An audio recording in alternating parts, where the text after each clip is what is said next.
अस्सलाम वालेकुम। उम्मीद करता हूँ आप सब लोग खैर आफियत से होंगे। आज तदबीर के प्लेटफॉर्म पे हम ट्री प्लांटिंग की बात करेंगे। मैं रिसेंटली नेचर जर्नल पढ़ रहा था, उसके मुताबिक पूरी ज़मीन पे 3.04 ट्रिलियन दरख्त हैं। अब इसका जो 50% है वो 5 बड़े मुल्कों के पास दरख्त हैं।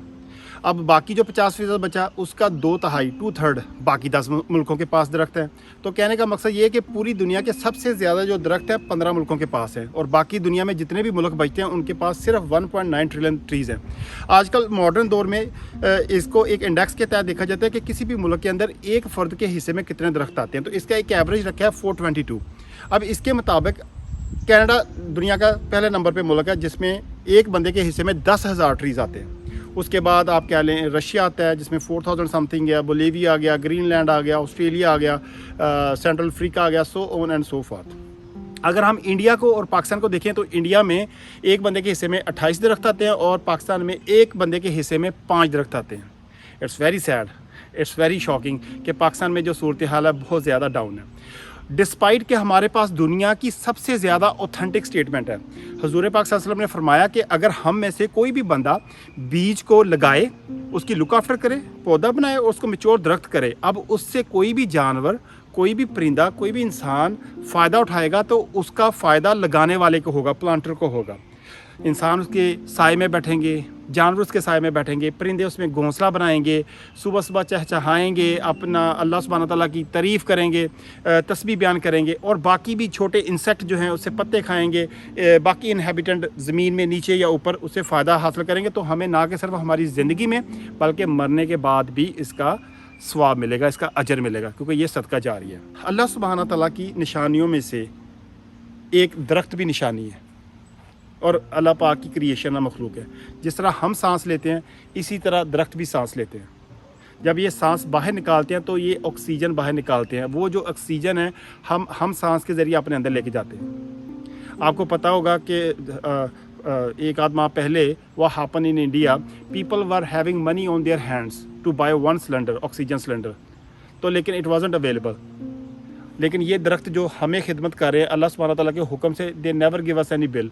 उन्होंने हमें कभी भी कोई बिल नहीं दिया कि भी हम आपको इतनी ऑक्सीजन दे रहे हैं, चले हमें बिल पे करें। इसके अलावा देखें कि हम अपनी ज़रूरियात के लिए गाड़ियाँ हमारे पास हैं, ठीक है, फैक्ट्रियाँ, मिल्स, जब बिजली बंद होती है तो जनरेटर चलाते हैं जिसमें फ्यूल यूज़ होता है, उससे धुआं निकलता है। ये जितनी भी हम अपनी सहूलियत के लिए चीज़ें इस्तेमाल करते हैं वो कार्बन निकालती, धुआं निकालती हैं। तो ये अल्लाह सुब्हानहू तआला की जो मखलूक है ये क्या करती है, वो एयर से धुआं लेके आती है, खैंच अपने पास प्रोसेस करती है फोटोसिंथेसिस के थ्रू, सूरज की रोशनी के थ्रू, यानी कि अपने अंदर लेके आती है।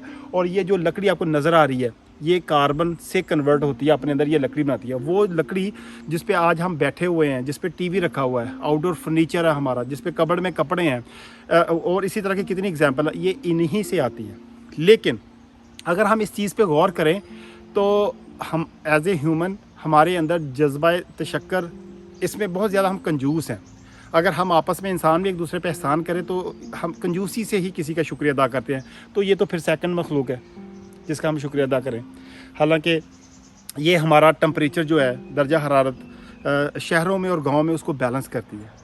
हमारी एयर जो भी है इसको प्योरीफाई करती है, साफ़ करते हैं ये दरख्त हमारे लिए। अच्छा, तो अगर हम शुक्र अदा नहीं करेंगे, इसको हम एक्सेप्ट नहीं करेंगे, एक्नॉलेज नहीं करेंगे कि ये हमें सर्व कर रहे हैं, तो फिर क्या होगा, नेचर क्या है बैलेंस आउट करती है।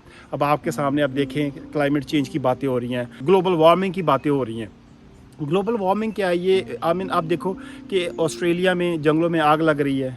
अब अमेरिका के अंदर एक्सट्रीम हीट वेव की वजह से कितने बंदे मरे हैं। अब हम अपने ही पाकिस्तान में देखें, हर साल गर्मी बढ़ती जा रही है। इसके अलावा एक्सट्रीम ड्रॉट है जिसको खुश्क साली बोलते हैं, फेमन है, कहत है। अफ्रीका में देखें जहाँ पे because of extreme weather conditions ये इसके आउटकम आ रहे हैं। फ्लड्स कितने आ रहे हैं। अब फ्लड्स से ही मुझे याद आ गया, I still remember back in 2010 मैं सेव द चिल्ड्रन में काम कर रहा था। मैं as a coordinator, HR coordinator काम कर रहा था, तो सिंध को मैं कोऑर्डिनेट कर रहा था। लेकिन उसके बाद मुझे फिर मौका मिला एक्टिंग में सीनियर HR मैनेजर के लिए, जिसमें मैं सारे प्रोविजंस को कोऑर्डिनेट किया इस्लामाबाद के अंदर बैठ के। तो उस वक्त जो सिचुएशन थी वो फ्लड्स की, आपको याद होगा, यू आर द विटनेस, कि कितना माली नुकसान हुआ, कितना जानी नुकसान हुआ। کتنی لینڈ جو ہے وہ ختم ہوگی جس پہ کلٹیویشن نہیں ہو سکتی, جس پہ کاشتکاری نہیں ہو سکتی, اور کتنے انہیبیٹنٹس جو ہے وہ زمین سے ختم ہو گئے. اب یہ جو ہے نیچر اسی طرح بدلے لیتی ہے. جس ٹورنیڈوز دیکھیں آپ کینیڈا کے اندر, جو یہ اسٹارم ہوتے ہیں, یہ ہوائی بگولے آتے ہیں, ٹھیک ہے. اس کے علاوہ یہ ابھی جس طرح ہم بات کریں کہ گرمیوں میں کتنی گرمی بڑھتی جا رہی ہے, جنگلوں میں آگ لگ رہی ہے.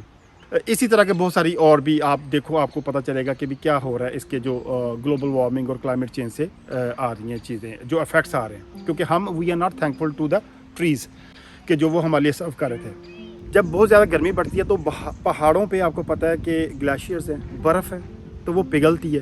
جب وہ پگھلتی ہے تو وہ پانی اوپر والی سطح سے جب نیچے آتا ہے تو اس کی سپیڈ بڑھ جاتی ہے, تو وہ اپنے ساتھ بہت ساری جس طرح لینڈ سلائڈنگ ہوتی ہے, کیونکہ زمین کمزور ہو جاتی ہے نا پانی کی سپیڈ کی وجہ سے, تو اس کو بھی ساتھ بہا کے لے کے آ جاتی ہے. کیونکہ درخت نہیں ہے, اگر درخت لگے ہوں گے تو پانی کو رکاوٹ ملے گی. درخت اگر لگے ہوں تو درخت نہیں ہے, کم ہوتے جا رہے ہیں یا ہم کاٹ رہے ہیں, ختم ہو رہے ہیں, تو جس کی وجہ سے پانی کی سپیڈ زیادہ, تو وہ پانی جو ہے دریاؤں میں آئے گا.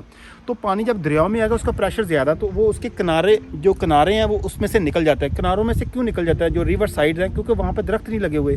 تو جب وہ نکل جاتا ہے پانی تو وہ دور دور تک جاتا ہے, اور وہ نشیبی علاقے جو نیچے والے علاقے ہیں وہاں پہ چلا جاتا ہے پانی. جب وہاں پہ پانی جائے گا, اب آپ خود سوچیں کہ وہاں پہ جو لوگ رہ رہے ہیں, ٹھیک ہے, ان کا جانی نقصان ہوگا.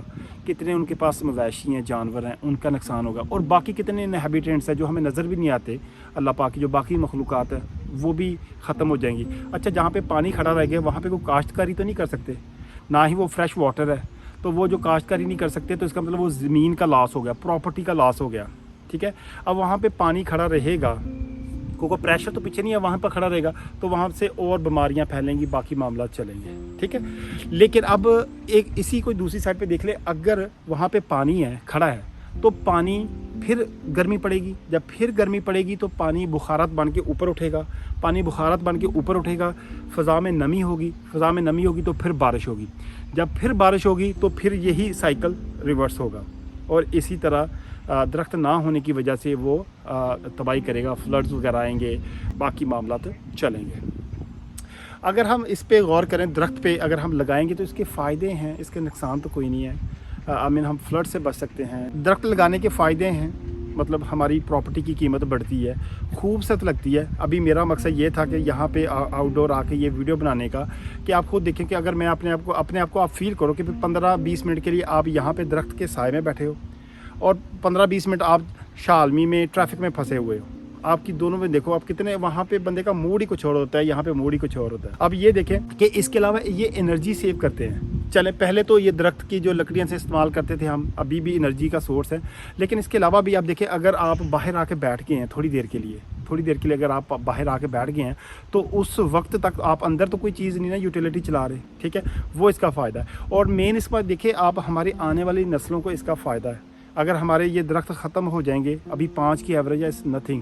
اور میں ابھی یہ جو ریسنٹ انیشیٹو ہے جس میں 10 بلین ٹری لگانے کا کہا ہے, I'm not being any supportive of any party, میں کسی پارٹی کو سپورٹ نہیں کر رہا یہاں پہ, لیکن جو انیشیٹو ہے 10 بلین کا پرائم منسٹر کی طرف سے از گڈ انیشیٹو. اور اس کے اندر ہم سب کو, جتنے بھی پروفیشنلز ہیں, بیوروکریٹس ہیں, ریلیجیس لیڈرز ہیں, ینگسٹرز ہیں, اسٹوڈنٹس ہیں, اور باقی پروفیشنس ہیں, بزنس پرسن ہیں, سب میں اس کا اپنا حصہ ڈالنا چاہیے. اس کے ساتھ ہی میں اپنی ویڈیو کا اختتام کروں گا ایک اور حدیث سے, جو آپ کو پتہ ہوگا.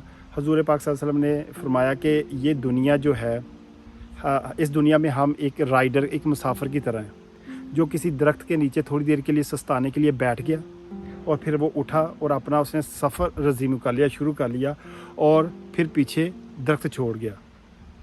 اس پہ بھی آپ غور کریں کہ اس کے اندر بھی انڈیکیشن ہے کہ ہم نے چلے تو جانا ہے اس دنیا سے, تو لیکن اگر ہم یہاں پہ درخت چھوڑ جائیں گے تو یہ ہمارے لیے صدقہ جاریہ ہے, نہ کہ صرف ہمارے لیے بھی بلکہ ہماری آنے والی نسلوں کے لیے بھی اس کے فائدے ہیں. تو اس ویڈیو کے ساتھ میں آپ سے اجازت چاہوں گا.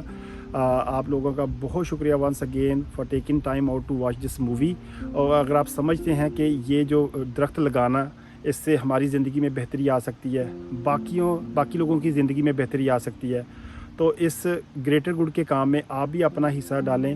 اگر آپ اس کو شیئر کریں گے اور یہ اس ویڈیو سے کوئی انسپائر ہو کے ایک درخت بھی لگا لے گا, تو اس میں آپ کا بھی حصہ آئے گا.